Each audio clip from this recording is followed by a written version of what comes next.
दंडवत हो वंदू चक्रधरा कृपा गुणवरा सर्वेश्वरा चित्परा कारुण्यानटनागरा द्वयकरा विघ्नादिदोषाहरा सबंधे जडजीवतारुणिवरा पूता कृता हि धरा दातारा करुणाकरा वरमती द्यावी विभो गुर्जरा सर्वज्ञ श्री चक्रधर स्वामी की जय। संकल्प प्रतिष्ठान द्वारा आयोजित या धर्मवार्तेमध्ये आजच्या दिवशी या ठिकाणी उपस्थित असलेले आदरणीय श्रद्धेय ज्येष्ठ स्नेही मार्गदर्शक या आदरणीय श्रद्धेय श्री दादाजी, होय, सर्व आदरणीय संतगण, आदरणीय तपस्विनी साध्वी आणि आपण सर्व वासनिक नामधारक बंधू आणि भगिनी, देव दुर्लभ का देवा ते आठवी तो दुर्लभ। ईश्वर दुर्लभ आहेच आहे, परंतु दुर्लभ असणारा परमेश्वर आणि त्याला आठविणारा साधक आज अति दुर्लभ आहे, तो दुर्मिळ आहे। दुष्करे कष्टे न लभ्यते सदुर्लभ, त्याला दुर्लभ असं म्हणतात। अदृष्टवसे आदरणीय आचार्य श्री कुरुंदा निवासी बाबाजींच्या भेटीला काल येणं होतं।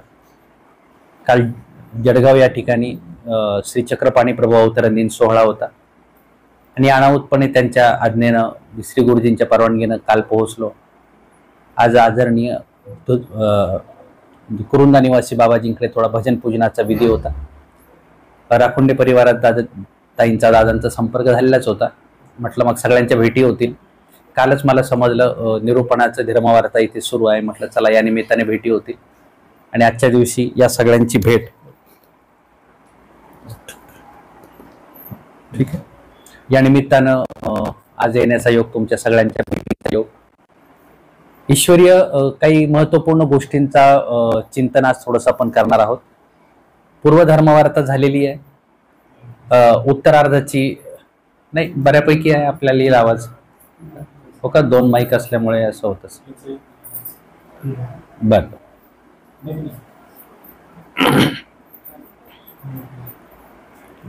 हो का? बर बर बर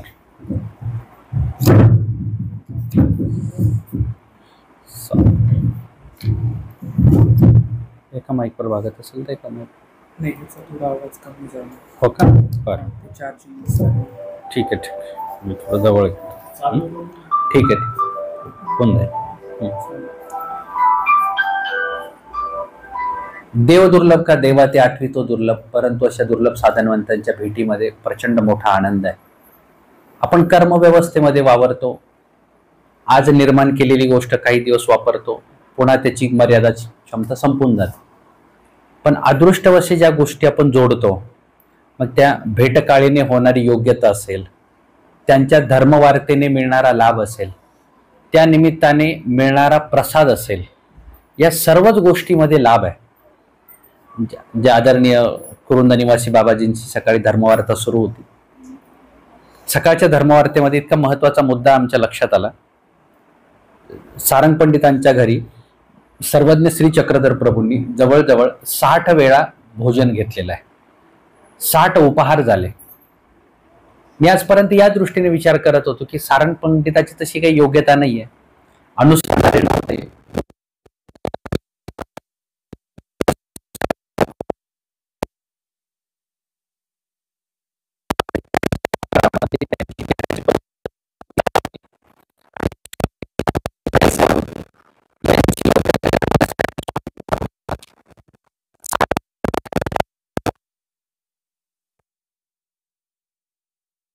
पत्नीने समोर येऊ सुद्धा नाही अशा पद्धतीची व्यवस्था करायची। किती कर्मठपणा आहे, म्हणजे ज्यांना श्रेष्ठ समजायचं त्यांच्याच बाबतीत असा विचार करायचा।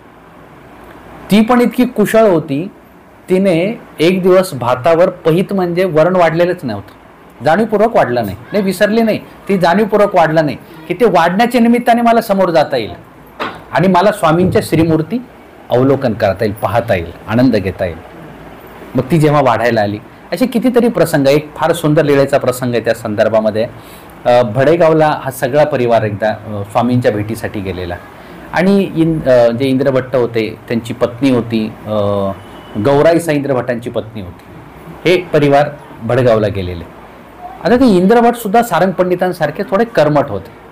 आपल्या पत्नीने स्वामींच्याकडे येऊ नये तर 12व्या शतकातला स्वाभाविक ही सगळी मानसिकता अशी राहणारच.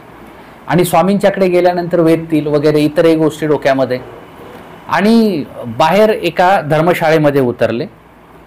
इतरही परिवार आहे, सगळे भल्या सकाळी दर्शनाला यायचे आणि गौराईसाला तिथेच ठेवायचे बिढार राखायला, घर सांभाळण्यासाठी. आता सगळ्यांनी निघाल्यानंतर तिला नाही म्हणता यायचं नाही. एक दिवस बाईसांची नजर चुकून स्वामी तिकडे विहरणाला गेले. हे बाकीचे नाही आहेत तिथे, फक्त गौराईचा. स्वामी म्हणतात, बाई येतीचे येत असून तुम्ही आमच्या दर्शनांना या, आमच्या दर्शनाला येत नाही. ती पटकन म्हणते, जी असं होतं, मी दर्शनाला यायला निघाले की हे सगळे अगोदर निघतात आणि मला येता येत नाही. स्वामींनी काय सांगावं? म्हणजे एखादा पिता आपल्या मुलीला सासरच्या सासूरवासामधून कसं वाचायचं आणि आपलं हित कसं करायचं हे शिकवतं की नाही, तद्वत स्वामी तिला सांगतात, बाई हे सगळे आमच्याकडे भेटीला यायला निघतील त्याच्या अगोदर तुम्ही बाहेर निघायचं. शेवटी राहिलं की तुम्हाला घर सांभाळावं लागेल, अगोदर बाहेर निघायचं. बरोबर तिला आयडिया लक्षात आली. आणि दुसऱ्या दिवशी हे सगळे घरातून निघायच्या अगोदर ती 2 पावलं पुढे रस्त्याला लागले. आता कोण तिला म्हणणारे थांब म्हणून? स्वामींच्या भेटीला आली. दुसऱ्या दिवशी संध्याकाळची धर्मवार्ता निरूपण होतं. अंधार पडलेला, व्याळी झाली असेल, धर्मवार्ता सुरू होती. छोटा कंदील दिवा लावलेला होता. स्वामींचं निरूपण सुरू, सगळे मठामध्ये बसलेले आहेत. खांबाड ती बसलेली पाठीमागे. संपलं आणि सगळे निघाली, सगळे जायला लागले. खांबाड तिला झोप लागलेली, दिवसभरचा थकवा असेल, झोप लागलेली कामामुळे, आणि तिला कोणी उठवलं पण नाही.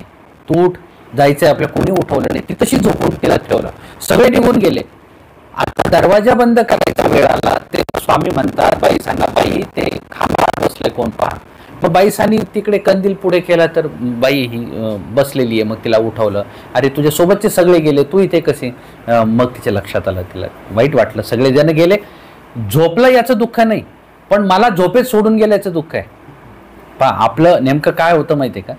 आपण पडलो ना तर आपल्याला त्याचं वाईट नाही वाटत, पण आपण पडल्यानंतर कुणी आपल्याला पाहिलं त्याचं वाईट जास्त वाटतं. तिला फार वाईट वाटलं. स्वामींच्या चरणावर डोकं टेकवलं, दुःख केलं असेल बिचारीने. स्वामींनी एका भक्ताला सोबत दिलं आणि तिला तिथे पोहोचून दिलं. ती घरी त्या धर्मशाळेत विश्रांतीला गेली. रात्रभर इंद्रभटांनी तिला त्रास दिला, झोपू दिलं नाही. तिला चिमटे घ्यायचे. तू तिथे आली, यायचं नव्हतं, निरूपण ऐकायचं नव्हती, आली कशाला? झोपायचं होतं तर आली कशाला? रात्रभर फार त्रास दिला तिला. रात्रभर झोप नाही, रडून रडून डोळे लाल झालेले. भल्या सकाळी स्वामींना भेटीला आली. आणि एखादी सासूरवासीन स्त्री आपल्या माहेरी पित्याकडे जशी तक्रार करते ना, तशी ती स्वामींच्याकडे तक्रार करते, जी असं झालं, इथून काल उशिरा गेले रात्री, मला त्यांनी असं झोपू दिलं नाही, रात्रभर त्रास दिला. आणि आल्यानंतर स्वामींनी इंद्रभटांना शिक्षा पण केलं. एक वेळ तुम्ही धर्म नाही केला तरी चालेल, पण धर्म आचरण करणाऱ्याला धर्म न करू देणे हा फार थोर दोष आहे. एक वेळ स्वतः नाही आचरला ठीक आहे, परंतु आचरणाऱ्या पुरुषाला अडथळा निर्माण करणे याच्यासारखा मोठा दोष कुठला नाही. याला परनिष्ठ दोष असं म्हणतात. जसं शांताबाईसांना सारंग पंडित निमित्त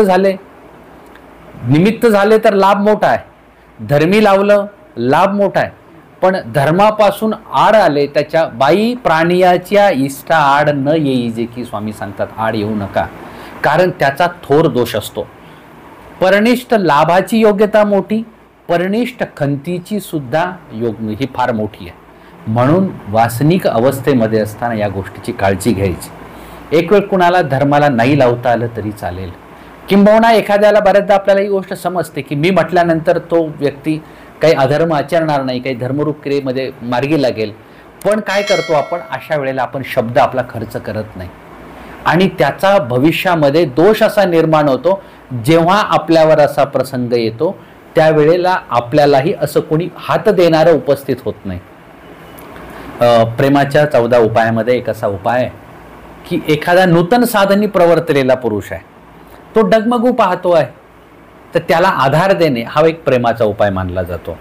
मग तो संन्यास अवस्थेमध्ये असेल, नूतन नामधारकाची अवस्थेमध्ये असेल, म्हणून स्वतः धर्मविधी करत असताना इतरांना सोबत घेण्याचा प्रयत्न करणं ही फार मोठी गोष्ट आहे, अनेकांच्या तोषाला देणारी गोष्ट आहे. आपण देवपूजा एकटा विधी करू शकतो की नाही, पण आपण सगळ्यांना सोबत घेतो. धर्मवार्ता मोबाईलवरून श्रवण करायला मिळते, पण आपण सर्वजण एकत्र काय येतो? प्रत्येकाने आपापल्या घरी मोबाईलवर ऐकू शकलो असतो की नाही, पण आपण सगळे एकत्र काय येतो?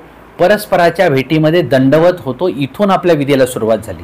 तुम्ही घरून निघालात की नाही, तिथून आपल्या योग्यतेला सुरुवात झाली. मला धर्मवार्ता श्रवण करायला जायचं आहे, आज संत मंडळींची भेट होणार आहे. भेटीमधून भेटीला जोडलेले अडथळे दूर होतील. धर्मवार्तेला बऱ्याचदा काय होतं, आपल्याला खाली बसण्याचा निरोध असतो, आपल्याला सवय नसते बसण्याची, टेकून बसल्याशिवाय जमत नाही, शारीरिक अवस्था असते. पण या सर्व त्रासाला दूर करून आपण जो थोडा वेळ जरी बसलो तरी सुद्धा तेवढ्या प्रकारची आपली योग्यता होते. आणि हे जे अडथळे आहेत की नाही, हे नासण्याचं काम सुरू असतं. एका वेळेला योग्यताही होते, दुसऱ्या बाजूने अडथळाही नासला जातो. दोन्ही गोष्टी सोबत चालू आहेत, लक्षात ठेवा. दंडवत झाला, धर्मवार्तेचा लाभ झाला, भेटीचा पाड गेला, सोबत काहीतरी धर्मरूप विचार अंतःकरणामध्ये धारण करून आपल्याला मार्गस्थ होता आलं. ही जी विचारांची जी शिदोरी असते ही आपल्या जीवनाला दिशा देण्याचं काम करते, लक्षात ठेवा. मग परस्पराच्या भेटीमध्ये होणारा आनंद आहे. आणि काही महत्त्वपूर्ण सवयी लावून घ्यायच्या, जसे काही विधी आपण पालन करतो की नाही. आज मी एखादी लीळा वाचली, तुम्ही हे सहज करून पाहू शकता, तुम्ही अनुभव घेऊन पहा. एखादी छान लीळा मी वाचली, एखादी माझी मैत्रीण आहे, मी तिला सांगेल की आज मी ही लीळा वाचली. या लीळेचा हेतू असा आहे, या लीळेची धर्मवार्ता सांगताना बाबांनी मला असा संदर्भ सांगितला होता. तुम्ही एकाने दुसऱ्याला सांगितलं, तुम्ही तिलाही विचारायचं, बाई तू काय वाचलं, तू कशाचं पारायण करते. आपण विचारतो का? आपण काय विचार करतो? परस्परामध्ये भेटल्यावर कोणती नवी साडी घेतली, केवढ्याची घेतली, दागिने किती केले, तुमचं प्रमोशन झालं का, बोनस किती मिळाला. आपल्या चर्चा अशा असतात. असं नाही झालं पाहिजे. वासनिक मंडळींनी तरी कमीत कमी नामधारक वेगळा लक्षात ठेवायचे. हे आपले टप्पे. नामधारक म्हणजे ज्यांनी फक्त उपदेश घेतला, नाम धारण केलं, नामधारक झाला. आपण सगळ्यांना वासनिक समजतो, असं नाही. वासनिक ही फार पुढची अवस्था आहे. नामधारक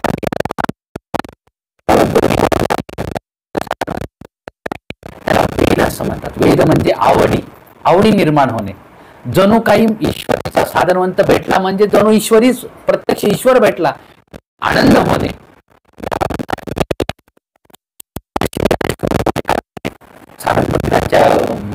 पैठणमध्ये स्वामी होते आणि एक दिवस एका मंदिराच्या पवळीवर स्वामी बसलेले, समोरून गायींचा थवा होता आणि सर्व गायी स्वामींच्या श्रीमुखाकडे पाहत होत्या, एकटक पाहत होत्या.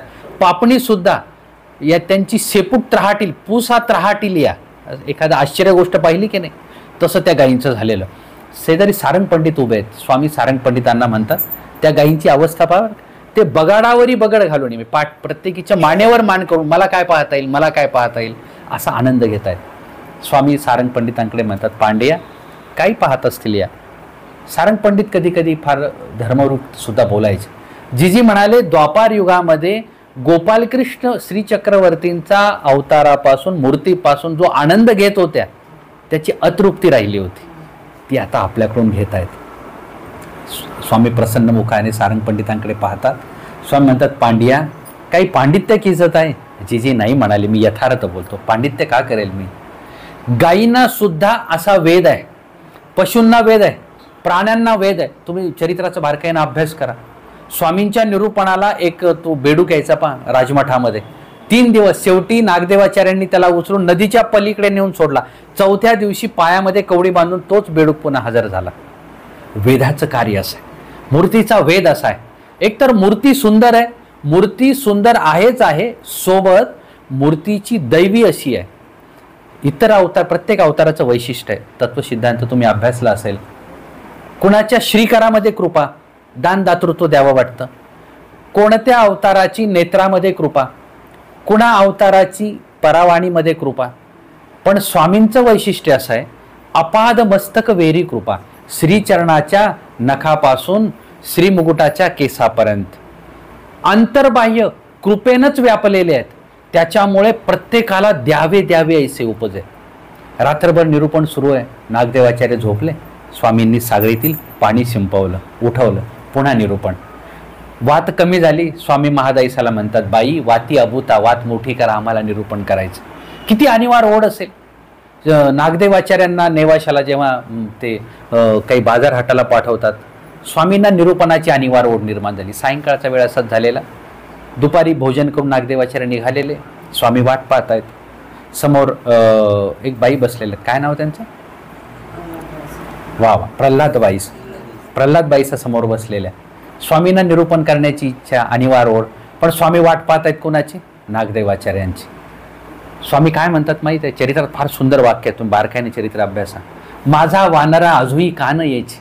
माझा वानरा अजून कसा येत नाही? 2-3 वेळा स्वामींचा उच्चार झाला. शेवटी भक्तांना पाहायला पाठवलं. उंच मडावर जाऊन बघा, नेवाशाच्या दिशेला समोर प्रल्हादबाईसा बसल्या. ते तरंग आतले शांत बसू देत नव्हते. स्वामी म्हणतात, बाई देवो जाना. ती म्हणते, जीजी मला देव काय माहिती आहे, आपण निरूपण करा. स्वामी अक्षर शत्रू असलेल्या त्या प्रल्हादबाईसाला निरूपण करताना सांगतात, बाई देव काष्ठाचा नाही, देवपटीचा नाही, देवचित्राचा नाही, ते असा नाही आहे देव. स्वामी तिला अशा प्रकारचं निरूपण करतायत. शेवटी स्वामींना राहावे ना. स्वामी स्वतःच उंच मडावर गेले आणि नेवाशाकडे नजर करून स्वामींनी भाळस तळावर हात ठेवून वाट पाहत आहेत. काही वेळातच नागदेवाचार्य येऊन पोहोचले. ते येऊन दंडवत करणार. स्वामी लगेच म्हणतात, वानरया इतुका उशिरू कागा लाविला. नागदेवाचार्यांची कुशलता पहा बरं. त्यांच्या लक्षात आलं, मी तर दररोजच्याच वेळेत आलो, आज तर काही उशीर केला नाही. पण स्वामी असं का म्हटलंय? पण ते लगेच म्हटले नाही तसं. आल्यानंतर दंडोत केलं, जी झाला नावेक उशीर. पण एखाद्या अधिकाऱ्यानं जेव्हा आपल्याला बोलतात ना, त्यांच्या शब्दाला कधी प्रत्युत्तर द्यायचं नसतं, नाही म्हणायचं नसतं. हे ठीक आहे, त्यावेळेला जरी आपलं बरोबर असेल तरी त्यावेळेला काहीही आपण प्रतिक्रिया देऊ नये, ही धर्मरूप गोष्ट असते. स्वामी म्हणतात, नागदेवाचार्य म्हणतात, जी नावेक झाला थोडा उशीर. मग ते पदार्थ वगैरे ठेवले आणि मग समोर बसले. स्वामी मग त्यांना निर्वचनपूर्वक सूत्रांचं निरूपण करू लागले. तोच भावार्थ प्रल्हादबाईसाला सांगताना स्वामी वेगळ्या भाषेत सांगतात आणि नागदेवाचार्यांना निरूपण करताना स्वामी आनंदतो, ब्रह्मतो, अच्युतो, अविक्रियतो, शुद्धतो, बुद्धतो, नित्यम, सगळी निर्वचनाची सूत्र स्वामी सांगतात. काय किती स्वामींना गोडी आहे निरूपण करताना. पण शास्त्रात असं वर्णन येतं, ऐसी गोडी अचाट, इतकी अचाट गोडी आहे, रात्र उलटून गेली तरी निरूपण सुरू आहे. किती निरूपणाचंही असेल. अस्थिपरी प्रकरणाचं निरूपण अहोरात्र 7 दिवस चाललं. किती गोडी. मला विचार करा,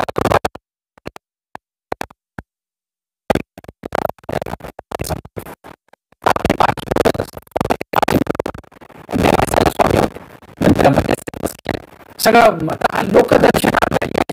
एकतर तीर्थक्षेत्राचं ठिकाण, स्वामींची श्रीमूर्तीची सावली पाण्यामध्ये पडली तरी ते मासे स्वामींच्या मूर्तीकडे पाहत राहायचे. इथे सगळी मंडळी प्रचंड गर्दीने जमा केली. बाईसा विचार करते मनामध्ये, पूजा अवसराचा वेळ झाला, आता हे कधी निघतील, कधी जातील. बाईसा स्वामींना म्हणायच्या तयारी, जी आता यांना पाठवणी द्या. पण स्वामींचं मात्र तिकडे लक्ष नाही. स्वामी हातानेच खुणवतात, बाई थांबा तुम्ही थोडा वेळ. अगदी काही वेळ उलटून जातो न जातो. एक मुलगा घरून येतो. आईने बोलवलं, बाबा बोलवलं, मग दादा बोलवलं. एक व्यक्ती दंडोत करतो, निघून जातो. पाहता पाहता सगळे निघून गेले. बाईसा पुढे आल्या. मग स्वामी म्हणतात, बाई यांना पाठवायची गरजच नाही, यांचे पाश यांना घेऊन जायला तयार आहेत, यांना पाठवायची गरज नाही. आपली अवस्था आहेच की नाही? आपणही त्या नेवाशासारख्या भक्त परिवारामध्ये असू. आपल्यालाही आपले पाश आजपर्यंत इथेच घेऊन आले. हे पाश जर नसते तर आपला कधीच उद्धार झाला असता की नाही? या लीळा मी का सांगतोय माहिती आहे का? या लीळांचं चिंतन करायचं. परमेश्वरात त्या भक्तांना ज्या पाशाने बांधलेलं होतं, आपण त्यांना पाशाची जाणीव करून दिली. मला सुद्धा अशा ज्या पाशांनी बांधलेलं आहे, कर्मपाश आहेत, व्यवहाराचे पाश आहेत, नात्यांचे पाश आहेत, न दिसणारे सुद्धा पाश आहेत. कधी कधी वस्तूचं आलिंबन असतं, तो पण पाश असतो. आता असं हे नाही, आपला मोबाईल आपला पाश आहे की नाही? मोबाईलवर फक्त मेसेजची थोडेसे व्हायब्रेशन झालं, मोबाईल जरी वाजला तरी आपण पटकन लगेच बघतो. पाशच आहे तो. आपल्या मूळ अवस्थेला बदलण्याची ताकद त्याच्यामध्ये. हे पाश आहेत सगळे. न सांगता सुद्धा आपण तिकडे आकर्षित होतो. मग या सगळ्या दृष्टपर पाशांचा विचार करताना हे सगळे पाश मला बाजूला करता आले पाहिजे. ही ताकद कशामध्ये? ब्रह्मविद्या शास्त्रामध्ये लक्षात ठेवा. आणि हे शास्त्र श्रवण करताना ही गोडी आपल्याकडे येते. मग वासनिक अवस्थेमध्ये असताना महत्त्वाची गोष्ट अशी आहे, धर्मशास्त्र चिंतन श्रवण मनन आपलं दररोज झालं पाहिजे. आता आपण ग्रामीण भागातले आहोत. दैनिक वासनिक धर्माचं चिंतन सुरू आहे. तुम्ही नामस्मरण करता, इतर सर्व गोष्टी आपण करतो. पण जे ज्ञान चिंतन श्रवण केलं की नाही याचं आवर्तन करण्याचा एक प्रयत्न करा. सगळं होणार नाही तुम्हाला. उदाहरणार्थ आता आपण 1-2 लीळांचं चिंतन केलं. घरी स्वस्थ बसल्यानंतर आज डोळे बंद करून बसूयात. छानपैकी ती लीळा आठवो की ज्या लीळेची आज मी धर्मवार्ता ऐकलेली, जो दृष्टांत मी ऐकला तो ऐकण्याचा प्रयत्न करू, तो आठवण्याचा प्रयत्न करू. काही गोष्टी आठवतील, काही आठवणार नाहीत.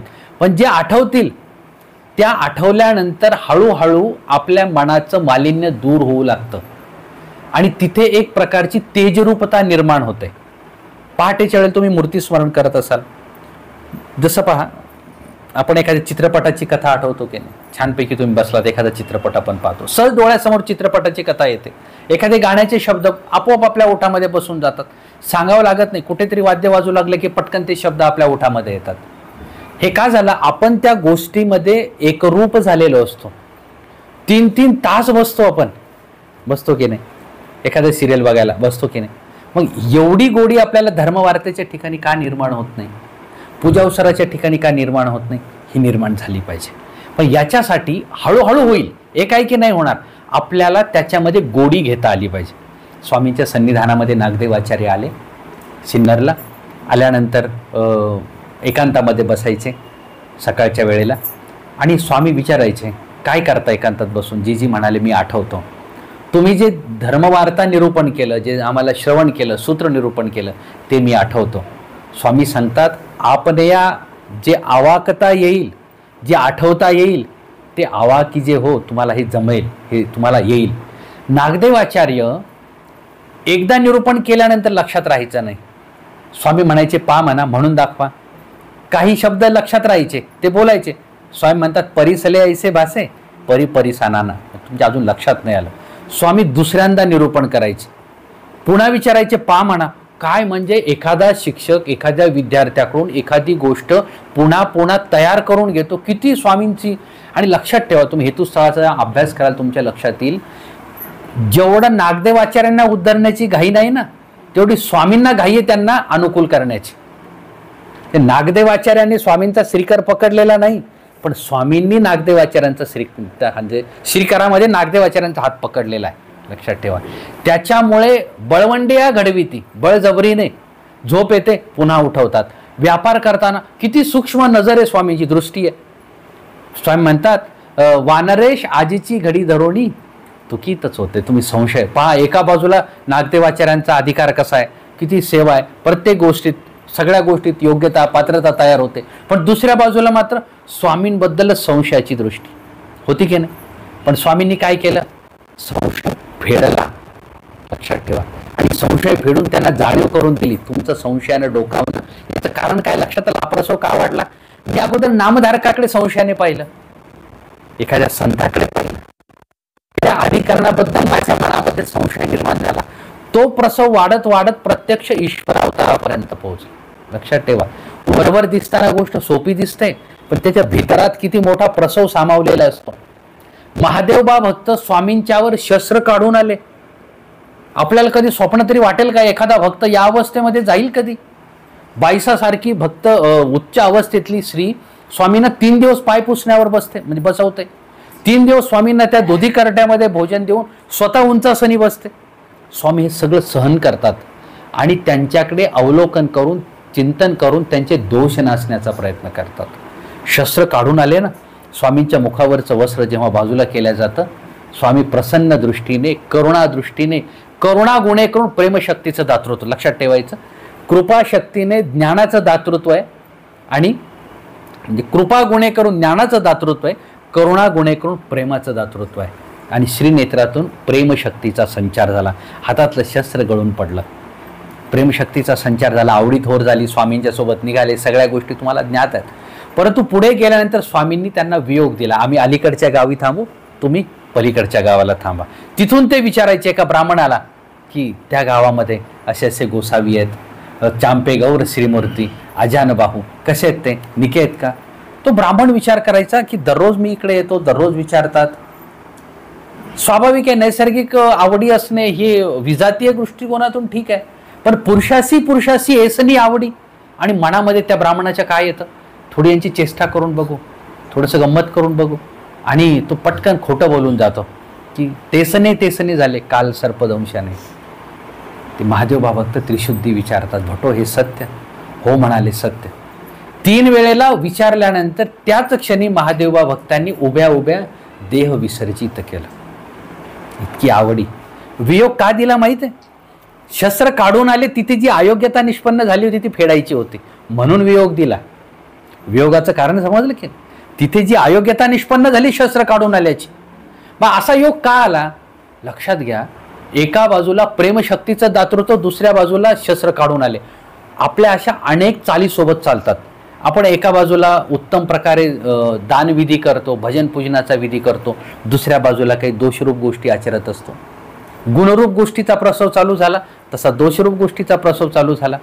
कार्यक्रम तर चांगला झाला, पण जेवायला फारच उशीर झाला. लोक फार चांगले होते, पण प्रवचनाचं असं झालं. आपल्या खूप गोष्टी आपल्या मनात सगळ्या, आणि प्रत्येक गोष्टीवर आपल्या प्रतिक्रिया द्यायची सवय लागली. थोडं लक्षात ठेवायचं, प्रतिक्रिया देत बसून ठीक आहे, ठीक आहे, झाला उशीर. लग्नाला उशीर झाला, काय केलं असतं आपण? कुणाला नाव ठेवतो? तिथं सहन करतोच. प्रपंचात सगळे सहन करतो. घरी समजा जेवायला मला तासभर उशीर झाला, तुम्ही कुणाकडे तक्रार करणार? आणि मग कार्यक्रमाच्या निमित्ताने जर तासभर उशीर झाला तर तक्रार करायची काय गरज? उलट आपली त्या निमित्ताने दक्षता झाली, योग्यता झाली. धर्मरूप प्रवाहामध्ये जितका त्रास जास्त तितका लाभ जास्त, लक्षात ठेवायचं. आणि जितक्या सोयी सुविधा उपलब्ध आहे, सुख साधने देव नपविजे, कसं शक्य होईल? पूर्वी लोक पायी फिरायचे की नाही? तुम्ही पण किती पायी फिरून स्थानं केले असतील सगळ्या गोष्टी. आज आपण गाडी, ठीक आहे, गाडीत पण असं म्हणत नाही मी गाडी घेऊन गेलं पाहिजे, हरकत नाही, पण एकदम मंदिराजवळ नाही, थोडं बाजूला थांबवा गाडी, थोडंसं 2 पावलं चालत जा. आपण हे करू शकतो की नाही? हे करू शकतो. आपलं काय होतं माहिती आहे का, आपल्याकडून गाडीचा प्रवास करतो, पण गाडीचं दार एकदम मंदिराच्या दरवाजापर्यंतच लागलं पाहिजे. थोडं 2 पावलं चालण्याचे पण कष्ट घेत नाहीत. उलट मनामध्ये प्रार्थना पाहिजे, हे प्रभू तू माझ्यासाठी अनवाणी सगळीकडे फिरला, पण मी मात्र गाडीने येतो, मला थोडासा वेळ कमी आहे. मनामध्ये ही भावना पाहिजे, लक्षात ठेव. आणि मग त्या भावनेनं तिथे हे करणं. महादेवबा भक्तांच्या पूर्व आयुष्यामध्ये अशी गोष्ट घडलेली होती. उत्तम पात्राच्या ठिकाणी ओढवण घडलेली आहे, सिद्धांत समजून घ्यायचा. आणि सामान्य पात्राचं हनन पण घडलेलं आहे. नामधारकाचं हनन घडलं आणि अनुसरल्या साधकावर आलेल्या शस्त्राचा वार स्वतःवर घेतला आणि त्यांना वाचवलं. याला ओढवणाची क्रिया असं म्हणतात. एका बाजूला हननाचा प्रसव आहे, दुसऱ्या बाजूला ओढवणाचा प्रसव आहे. दोन्ही गोष्टी सोबत आहेत. म्हणून शस्त्र काढून स्वामींच्या पर्यंत आले. पहा, विचार करा, किती 1 सेकंदही कमी राहिलं असेल, ते शस्त्र लगेच तिथपर्यंत पोहोचलं असतं की नाही? प्रसव तिथपर्यंत घेऊन गेला बरोबर, पण श्रेष्ठ पात्राच्या ठिकाणी ओढवण घडल्यामुळे बरोबर तो शस्त्राचा प्रसव बाजूला गेला आणि प्रेमाचा प्रसव उपस्थित झाला. प्रेमशक्तीचा लाभ प्राप्त झाला. असे अनेक प्रसव आपण सोबत घेऊन आलेलो असतो. येत असताना नेहमी देवाला ही प्रार्थना करायची, हे प्रभू कर्मरूपतेमध्ये, धर्मरूपतेमध्ये अनेक मी अडथळे जोडलेत. कर्मामध्ये मी लोकप्रसिद्धी मिळवतो, प्रचंड आर्थिक योगदान मिळवतो, सगळ्या गोष्टी करतो. धर्मरूपतेमध्ये मला शक्य होत नाही, वेळ देता येत नाही. विचार करा, शेतकरी माणूस दिवसभराचे 8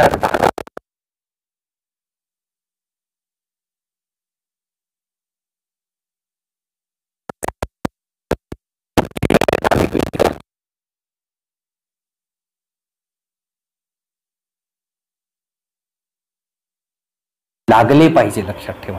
मग ते स्मरणातून असेल, लीळा स्मरणातून असेल, चिंतनातून असेल, प्रसाद सेवेच्या निमित्ताने असेल, ज्ञानचिंतन श्रवणातून असेल, आपण या गोष्टी करू शकतो. लक्षात ठेवा. स्वतःलाची प्रयोगशाळा बनवा की या गोष्टी आपण स्वतःवर करू शकतो. छानपैकी एखादी लीळा वाचायची, थोड्या वेळाने 2-3 वेळा वाचा, डोळे बंद करून आठवण्याचा प्रयत्न करा. दुसऱ्या दिवशी सकाळी स्मरणाच्या वेळेला तीच लीळा आठवण्यासाठी तयार व्हायचं. श्रीचरणीचा अंगुठा ऐसा भावीजे ध्यायजे, आपण त्या लीळेचं चिंतन करू शकतो की नाही. श्रीचरणीच्या अंगुठ्याचे नख ऐसे भावीजे ध्यायजे, जैसे बोला अष्टमंगळाबाई नामकरण. ओके नाही, रावसगावला ती माता कामाईसा नावाची माता, महादाईसाची आई स्वामींच्या दर्शनाला आली. श्रीचरणावर डोकं टेकवलं, लक्ष कशावर गेलं, दृष्टी श्रीचरणाच्या नखावर गेलं. पण तिथंच ती वेधली, त्या नखावर वेधली, इतकी वेधली की संपूर्ण श्रीमूर्तीकडे बघण्याचं लक्षच राहिलं नाही तिचं. वर दृष्टी घेवची न म्हणजे न पवाडे, वरचं पाहायचं राहूनच गेलं, नखामध्ये इतकी वेधली. एक एक मूर्तीच्या अवयवाची लीळा आपण श्रवण केली पाहिजे, चिंतन केलं पाहिजे. 2-3 दिवस त्याच लीळेचं चिंतन करायचं आणि प्रार्थना करायची, हे प्रभू ती कामाईसा किती भाग्यवान आहे, तिला आपलं सान्निधान मिळालं, दर्शनाचा योग घडला, वेदाचा अधिकार निष्पन्न झाला, भजना पूजनाचा अधिकार निष्पन्न झाला, आपला संबंधाचा योग, प्रसन्नतेचा योग प्राप्त झाला. मी असा दुर्दैवी आहे, निदैवी आहे की मला असा योग प्राप्त होत नाही. माझ्या दर्शनातील सर्व अडथळे नासावेत जी, अशा पद्धतीने माझा दर्शनाचा उत्तम अधिकार घडवावा जी. मार्गवेद, स्थानवेद, मूर्तिवेद मला निर्माण झाला पाहिजे. आपण प्रार्थना करू शकतो की नाही. नामाचा वेद, पहिलं ब्रह्मांडी कवनी नाम उच्चारी तरी वेद निर्माण होतो, हे मला आठवता आलं पाहिजे. आज चिंतन करा. या लीळेचं चिंतन करताना अशी भावना आपण करतो, नामस्मरण करतोच. नामस्मरणामध्ये अशा प्रकारे मूर्तीस्मरण अंतर्भूत येतं, तिथे लीळास्मरण अंतर्भूत येतं, त्याच्यामध्ये भावना स्मरण, ते तर होऊनी रमीजे ती भावना. त्या लीळेमध्ये इतके सर्व भक्त परिवार स्वामींच्या सन्निधानात आहे, मी पण तिथेच असेल. हे सगळे भाग्यवान आहे, सगळ्यांना स्वामींपासून स्थिती झाली. पण अवडळ भट्ट एक होते, त्यांना स्थिती झाली नाही. ते म्हणतात अवघ्या माझी मी एक अवडळू, मी असा अनघड पाषाण आहे, मला स्थिती आपली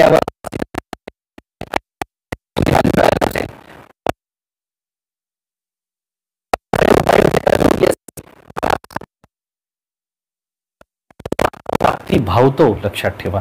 अशा प्रकारची भावना करतो.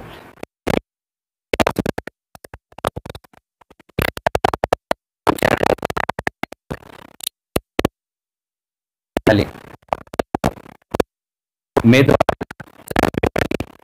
शुगर वाढली, मग बीपीचा त्रास सुरू झाला. हे दिवसभरात ते 5-6 गोळ्या सुरू झाल्या. हे कमी करायचं असेल तर वजन कमी करावं लागेल, आहारावर नियंत्रण करावं लागेल. सगळ्यात महत्त्वाचा मुद्दा काय सांगितला, आहार संयमन. स्वामींनी पण हे सांगितलं की आपण इकडे दुर्लक्ष केलं. तुमच्यासारखीच माझी अडचण आहे. तुम्ही सगळे मंडळी पहाटे उठता नक्की, वा वा छान. जे उठतात ते भाग्यवान, जे उठत नाही ते पण भाग्यवान. पण त्यांना मी आज उपाय सांगतो.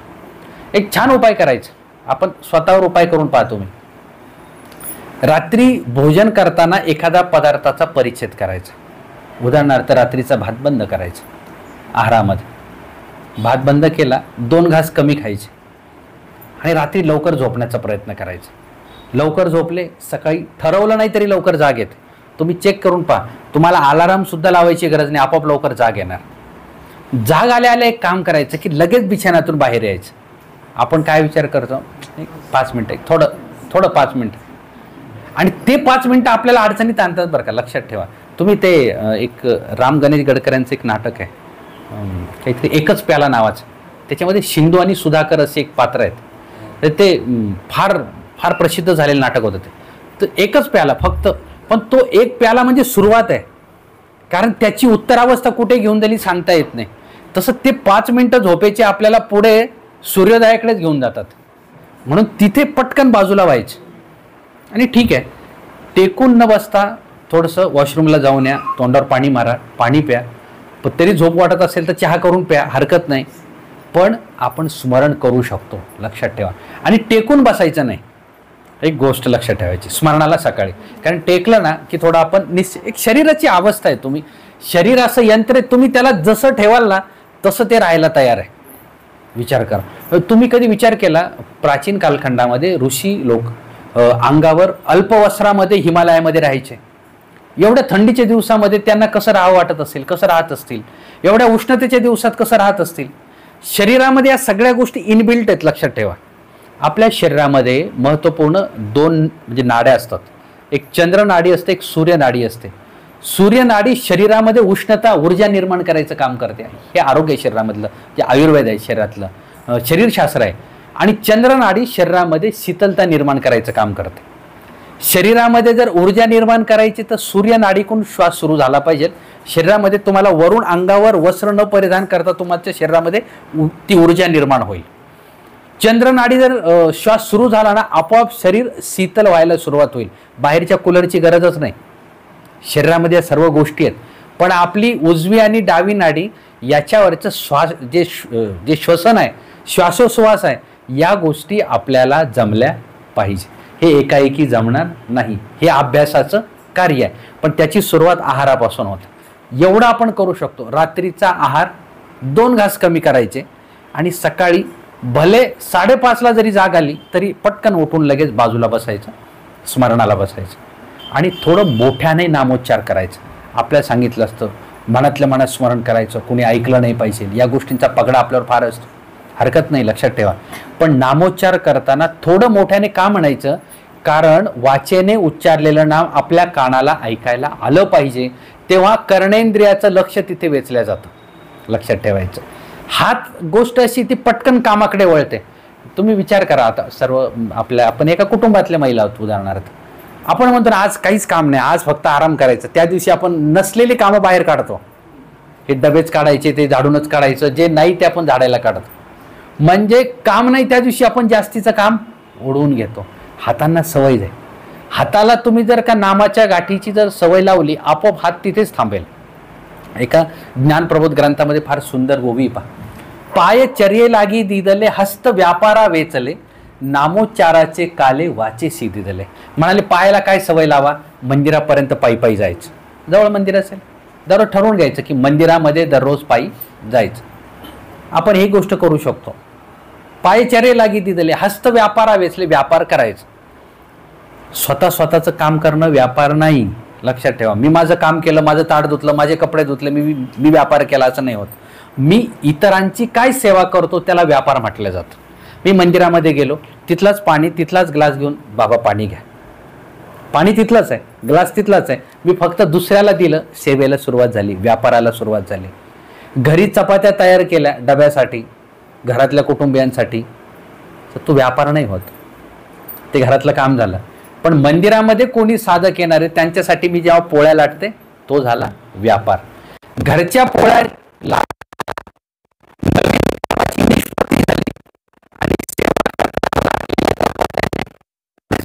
क्रिया तीच आहे. लक्षात ठेवा. घरी हुंडा मळला, तिथला हेतू वेगळा, इथला हेतू वेगळा. हेतू बदलला, लाभ बदलला. मुलगी आहे, फार काही नाही, आई आहे, माझी आई द्यायची,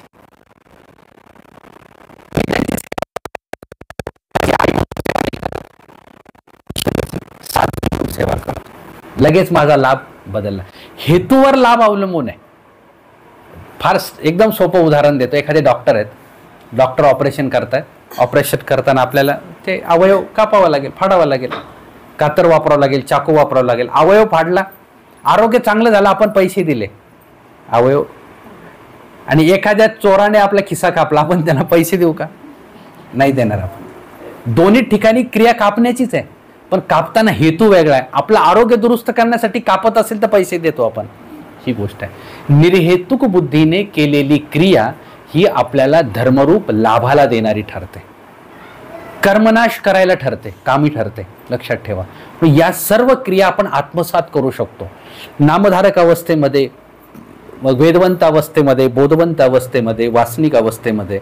अजून एक छोटी गोष्ट सांगतो तुम्हाला. मंदिरात जाताना आपल्या मुलांना सोबत घेऊन जाण्याची सवय करा. कुठे अधिकाऱ्यांना भेटायला चाललात, त्यांना सोबत नेण्याचा प्रयत्न करा. आपण काय म्हणतो माहीत, बाबा त्यांना वेळच नसतो, अभ्यास असतो, क्लास असतो, फार त्यांना शक्यच नसतं. सगळी गोष्ट खरी. मी म्हणतो ही सगळीच गोष्ट खरी आहे. दररोजच घेऊन जा असं नाही. रविवार सुट्टीचा दिवस आहे ना, ठरवून घ्यायचं. तुझं दररोज मी ऐकणार, रविवारी तू माझं ऐकायचं. आपण मंदिरात जाऊ, विडा घेऊन जाऊ, एखादा पदार्थ तुझ्या हाताने तू एखादा पदार्थ तयार कर, आपण तो उपाराला घेऊन जाऊ. तुम्ही सवय लावता की नाही? तुमची मुलगी लग्न झालं, तिला तुम्ही लग्न झाल्यानंतर एखादे नवीन पदार्थ तयार केला, आपण ती येणार आहे आता धोंडे महिन्यातील, आमक्याच्यातील, मग तिला आमका पदार्थ देऊ, आपण म्हणतो की नाही गोष्ट. मग मी एखाद्या साधनवंताच्या भेटीला चालल्यानंतर असं का होत नाही? मंदिरात आपण जाताना काय करतो, तिथे मंदिरात जातो, म्हणतो बाबा इथं सुपारी भेटेल का, तुमच्याकडे विडा भेटेल का. घरून जाताना आपण तयारी करून घेऊन जाऊ शकलो असतो की नाही. पण ही गोष्ट आपण लक्षात घेत नाही. छोट्या छोट्या गोष्टींमध्ये सुद्धा धर्म आहे. धर्म फार काही मोठा करायला होतो असं नाही. घरच्या गोष्टींमध्ये सुद्धा धर्म करता येतो.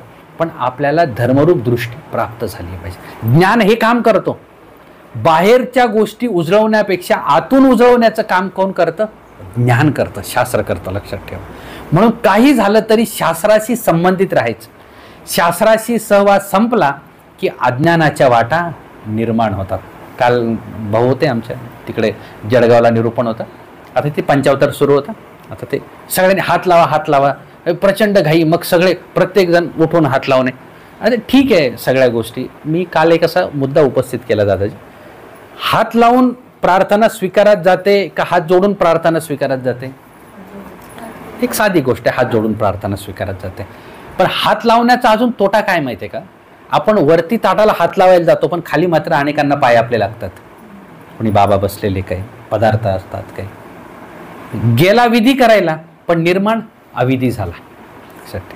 म्हणून तुम्ही कुठेही असा तिथून हात जोडले ना, तुमची प्रार्थना स्वीकारात जाते. लक्षात ठेवा. म्हणून ह्या कल्पना आता थोड्या ज्या नवनवीन गोष्टी अध्यात्माच्या दृष्टीने शास्त्राच्या, त्या आत्मसात करण्याचा प्रयत्न करा. हरकत नाही, या गोष्टी आपण करू शकतो. लक्षात ठेवा. कुटुंबामध्ये सुद्धा धर्म रुजवता येतो. पारायण करायचं आहे ना, इथून मागे दत्तात्रय कवच आपण पारायण करत होतो. हरकत नाही, करू नका असं नाही, स्तुतीच आहे, केलंही पाहिजे. प्रारंभीच्या अवस्थेमध्ये ठीक आहे. मग मी पुढे आता श्रीमद भगवद्गीतेकडे आलो पाहिजे की नाही? मग पुढे गेल्यानंतर मी सूत्रपाठाकडे आलो पाहिजे की नाही? सूत्रपाठाचं पारायण तरी का करायचं? कारण ते परमेश्वराच्या परावाणीच्या मुखातून आलेलं आहे. लक्षात ठेवा. जीवाने परमेश्वराची स्तुती करणं वेगळं, आणि परमेश्वराने निरूपण केलेल्या शास्त्रामध्ये परा घोळलेली वाणी असते. शंभली शंभली म्हटलं 2 शब्दामध्ये तो आरळक राजा शांत झाला. काय ताकद होती 2 शब्दामध्ये?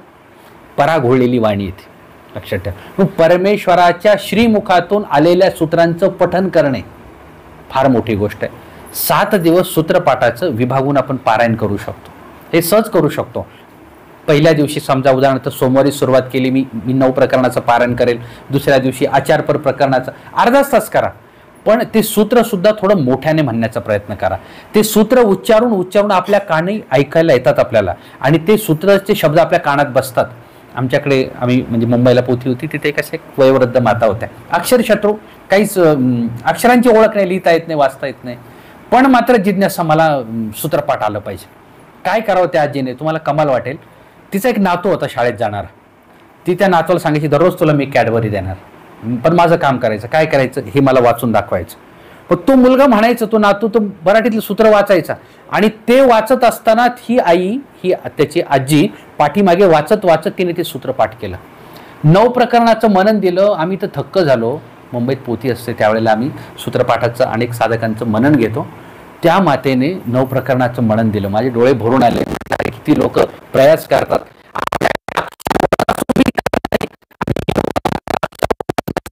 या गोष्टी करायला तयार होतात.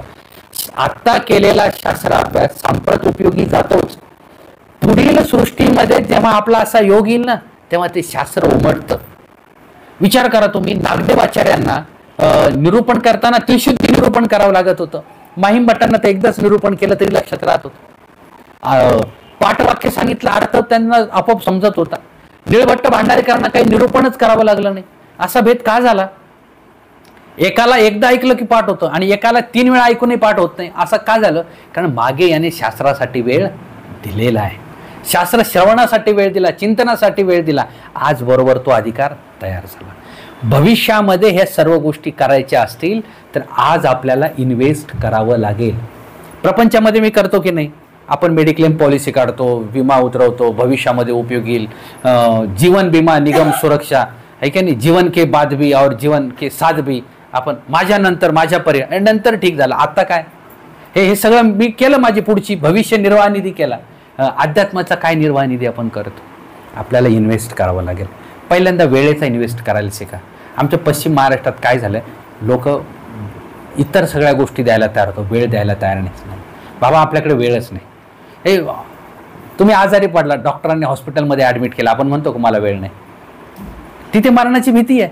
तिथे आपण पैसे देऊन तिथे वेळ खर्च करतो. अध्यात्मामध्ये या वेळ गोष्टी आपल्याला खर्च कराव्या लागतील. लक्षात ठेवा, आपण कोरोनाच्या कालखंडातून भीषण प्रसंगातून वाचलेलो आहोत. ईश्वराने आपल्याला इतक्या सहजासहजी शिल्लक ठेवलं नाही. आपल्याकडून भविष्यात धर्मरूप क्रिया घडणार आहेत म्हणून शिल्लक ठेवलंय. आणि ते जर आयुष्य मिळून जर आपण जर त्या पद्धतीने धर्मरूप क्रिया जर करत नसेल तर मात्र आपण ईश्वराचे शत्रू झाल्यासारखे आहोत. आपण त्याचे दायद बनल्यासारखे आहोत. आपल्या कुटुंबातल्या समजा आजोबांनी 50 एकर शेती घेतली आणि मी माझ्या कालखंडात ती शेती जर विकली तर आपण त्यांचे शत्रू झाल्यासारखे आहोत की नाही. त्यांनी शेती उपलब्ध करून दिली आणि ती जर मी कसून जर उपयोग नाही करू शकलो तर. ईश्वरानं उपलब्ध करून दिलं. गावामध्ये 2 मंदिर आहेत, 2 मठ आहेत, साधक भेटतात. शांताबाईसाच्या देहाच्या गावातले आपण साधक आहोत. किती भाग्य आहे आपलं. तुम्ही नाही ठरवलं तरी साधू लोक तुमच्याकडे येणार, ते तुमची भेट घेणार, कारण तुम्ही आमच्या भक्ताच्या गावची माणसं आहात. म्हणून योग येतो की नाही याचा आपल्याला लाभ करून घेता आला पाहिजे. आपण जर लाभ नाही घेतला तर आपल्याला भविष्यामध्ये असा योग येणार नाही. लक्षात ठेवायचं. अशा ठिकाणी कुठेतरी जाऊन पडू, तिकडे माणसांचं दर्शन होणार नाही. कोरोनाच्या कालखंडामध्ये एक पंजाबी सद्भक्त आम्हाला भेटले, खूप दुःख करत होते. म्हणाले, बाबा अब ऐसा समय कि 2-2 साल कोई साधक का दर्शन नहीं हो रहा है. हे अडथळे आपण मागे जोडले म्हणून ते उपस्थित झालेत. लक्षात ठेवा. आणि हे जर टाळायचं असेल तर आता या गोष्टी गुणरूपतेनं कराव्या लागतील. चतुर्विध साधनावर निरतिशय श्रद्धा, दुसरा मार्गच नाही आपल्याला. आज सकाळी बाबा सांगत होते, म्हणजे पहिल्यांदा मी अनेकांचे गुण घ्यायचो, पुढे विचार करायचो, हा असाच आहे ते तसं, काय जीव घालायच्यांना, काय ते झोपतात काय. म्हणाले, माझ्या गुरूंनी मला सांगितलं, यांच्यामध्येच मला महादाईसाला पाहावं लागेल, यांच्यामध्ये मला भटोबासांना पाहावं लागेल. आज भटोबास मला दिसणार नाहीत, ते इथे शोधावे लागतील. तेव्हा कुठेतरी उद्या मला भटोबासांसारखं होता येईल. पुढे मला बाईसांचा हात मला प्राप्त होईल, ज्या हाताने मी स्वामींचं त्रिकाळ पूजावसर करेल. हे कधी? आता मी पूजावसराला उपस्थित होईल ना तेव्हा करेल. लक्षात ठेवा.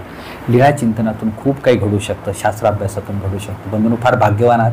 उलट जी मंडळी धर्मरूप साधनेने ज्ञानरूपतेने जोडलेली आहे ती मंडळी खरंच भाग्यवान आहेत. ते आदरणीय दादांचा जो उपक्रम आहे ऑनलाईन माध्यमातून सगळ्यांना ज्ञानरूपतेमध्ये संपर्कामध्ये आणणं, गोष्ट फार महत्त्वाची आहे. जर संपर्क असेल तर ते दागिने उजळलेले असतात. संपर्कात जर नसेल तर दागिना कितीही उत्तम असो तो मळीन झाल्याशिवाय राहत नाही. लक्षात ठेवा. मोठे मोठे अधिकरण ही गोष्ट मान्य करतात. म्हणून कुठेही झालं, काही झालं, ज्ञानरूप सहवास, उत्तम मार्गदर्शक अधिकरणांचा, संतांचा सहवास आणि सर्वांप्रती श्रद्धाभाव, कितीही सामान्यातला सामान्य नामधारक असू द्या, आपल्यासाठी तो ईश्वरीच आहे. जे नाम माझ्या देवाचं यांच्या म्हणजे मुखात आहे, त्यांच्या अंतःकरणामध्ये, त्यांच्या ओठामध्ये, तेच नाम माझ्याकडे. मग आपण सगळे एकत्र गोत्रज आहोत की नाही, मग सगळे माझे नातेवाईक आहे, तर यांचा मी दोष कसा घ्यायचा? एकाचा दुसऱ्याप्रती कैसा सांगावा, कसा बोलला? म्हणजे आपण आपल्या मुलीचे दोष बाहेर सांगतो का? नाही सांगत. मग माझ्या साधकाचे दोष मी दुसऱ्याप्रती कसे सांगावेत? सांगू नयेत. या गोष्टी आपल्याला शिकायला मिळतात. लक्षात ठेवा. फार एक उत्तम योग मी असा म्हणेल. माझा मी भेटायला आलो म्हटल्यानंतर तुमच्यापेक्षा मला लाभ जास्त मिळाला. लक्षात ठेवायचं. आपण भेटायला गेलो, आपल्याला लाभ. कुणी साधक आपल्याला भेटायला आला तर जास्त लाभ त्यांना मिळणार. उलट आता काय, या निमित्तानं आदरणीय दादांच्या धर्मवार्ता ऐकायला मिळाली, सहवास मिळाला, तुमच्या सगळ्यांच्या भेटी. बरं, इथे येत असताना नियोजन डोक्यामध्ये चला वसमतला संत मंडळी आश्रम, इथे विद्वांस परंपरेचं मंदिर आहे, त्याच्यामध्ये तुम्ही नागासन वंदन केलं असेल बा प्रत्येकाने. तिथला चौरंग आम्ही फलटणला विद्वांस बाबांच्या परंपरेमध्ये वंदन केला. आणि तो वंदन करताना आत्ता मागच्या महिन्यामध्ये आम्ही संवत्सरची तीर्थयात्रा ज्या आदरणीय दादाजी सोबत होते, ते वंदन करताना जेव्हा आला ते म्हणजे अंगावर असे आहे की अरे हा तो वंदनीय चौरंग आहे तांब्याचा, की याचा एक भाग इकडे वसमतला आहे. मी ठरवलं हिंगोलीकडे जात असताना मला वसमतला जायचंय, तो भाग मला वंदन करायचा. या सगळ्यांचा लाभ मिळतो, या सगळ्या गोष्टींचा लाभ मिळतो. पण अशा लोकांचा सहवास आपल्याला असला पाहिजे. साधक लोक असे परीस असतात, परीसासारखे असतात. त्यांच्यामुळे आपल्या जीवनाचं सुख लक्षात ठेवा. पण असं आहे, परिसाचं मूल्य जर समजलं तर परिस, नाही तर परिसाचा जर दृष्टिकोन नसेल तर परिसाला सुद्धा आपण दगड समजल्याशिवाय राहत नाही. लक्षात ठेवा. म्हणून ज्ञानरूपतेनं हे सगळ्याच गोष्टींचं मूल्य समजलं पाहिजे. आपल्या सगळ्यांच्या भेटीचा योग आला, संत मंडळींचं दर्शन, आपल्या सगळ्यांच्या भेटी झाल्या. जेव्हा केव्हा भेट होते. 2004 मध्ये मला वाटतं सर्वज्ञ प्रतिष्ठानची पदयात्रा कुशलम ते कासारबोरी अशी होती. 2002ला माझं अनुसरण झालं. मग त्यावेळेला पदयात्रेच्या निमित्ताने आलो. तेव्हा पहिल्यांदा इथे आमचा वसमतला मुक्काम झाला खेडकर बाबांच्या आश्रमामध्ये, आणि तिथे नागासन वंदन करून, आता ते आदरणीय आचार्यांची आज्ञा असायची. त्यावेळेला शांताबाईसांचं कथाकथन करण्याचा योग मला फार सुरुवातीला आला होता. जर शांताबाईसा असतात, जर आज असतात, तर त्या काही बोलल्या असत्या, कशा पद्धतीने सगळं एक चिंतन करून तो विषय मी मांडला होता. पण ती शांताबाईचा अंतःकरणामध्ये माझ्याही त्यावेळी राहून गेली की अरे हा भक्त परिवार किती ईश्वरीच्या ठिकाणी एकवटलेला होता, एकनिष्ठ होता. काय एका बाजूला आत्महत्येचा टोक येऊन पोहोचला आणि दुसऱ्या बाजूला ईश्वर भेटीचा योग. किती एक क्षण होता की नाही, थोडा रस्ता चुकला असता, थोडा तरी सुद्धा गाडी हुकली असते, पुढचा प्रवास नरकाकडे झाला असता. किती योग आहे पहा. ते सगळ्या भेटीमध्ये योग मिळतो. म्हणजे आदरणीय दादांचे धर्मरूप कार्याला दंडवत करतो. स्नेहातून या सर्व गोष्टी निर्माण झाल्या. आपण सगळे परिवाराची भेट झाली. जेव्हा कुठे जिथे कुठे आपली भेट होईल धर्मरूप क्रियेनं संवाद करत राहू. तुमच्या मनात जेव्हा जिज्ञासा असतील, काही शंका असतील, योग्य साधकाच्या ठिकाणीच विचारणा करा. मी ताईंनाही पाठीमागे, मी पुण्यात या गोष्टी बोलतो. ताईंचा योग असा आहे, जे घरच्यासारखे आम्ही नेहमी कुटुंबामध्ये जाणं असतं. पुण्याला आम्ही ग्रंथ म्हणजे प्रकाशनाचं काम सुरू असतं. मग तिथून जवळ आहे आणि सर्व सेवाभावी परिवार आहे. त्यांचा चांगला योग या निमित्ताने मिळतो. पण तिथे आम्ही हीच गोष्ट सांगितली की या पद्धतीने जेव्हा आपल्या मनामध्ये जिज्ञासा, योग्य जिथे उत्तर मिळेल ना तिथेच जा. किराणा दुकानामध्ये सोन्याच्या वस्तू नाही मिळणार, आणि तुम्ही चुकीच्या ठिकाणी प्रश्न विचारला की तुमची समस्या अजून वाढणार. तुम्ही समस्या, बाबा पत्रिका बघायची, तुम्ही गेले की ते पत्रिकेने काम बिघडवेल. म्हणून अशा ठिकाणी समस्या विचारा की जिथे तुम्हाला समस्येचं सुलभीकरण होईल. थोड्या या गोष्टी पाळल्या तर उद्धार करून घेणं फार सोपं आहे. तो व्हावा अशी मी तुमच्या सगळ्यांसाठी प्रार्थना करतो. झालेल्या लीळांचं चिंतन तुमच्या उपयोगी लावा, स्मरण करा, तर त्याचा आपल्याला निश्चित लाभ होईल. झालेली धर्मवार्ता निष्काम निर्हेतू बुद्धीनं सर्वज्ञांच्या श्रीचरणी समर्पित करतो. आणि आता धर्मवार्ता आपण या ठिकाणी थांबूयात. दंडवत हो.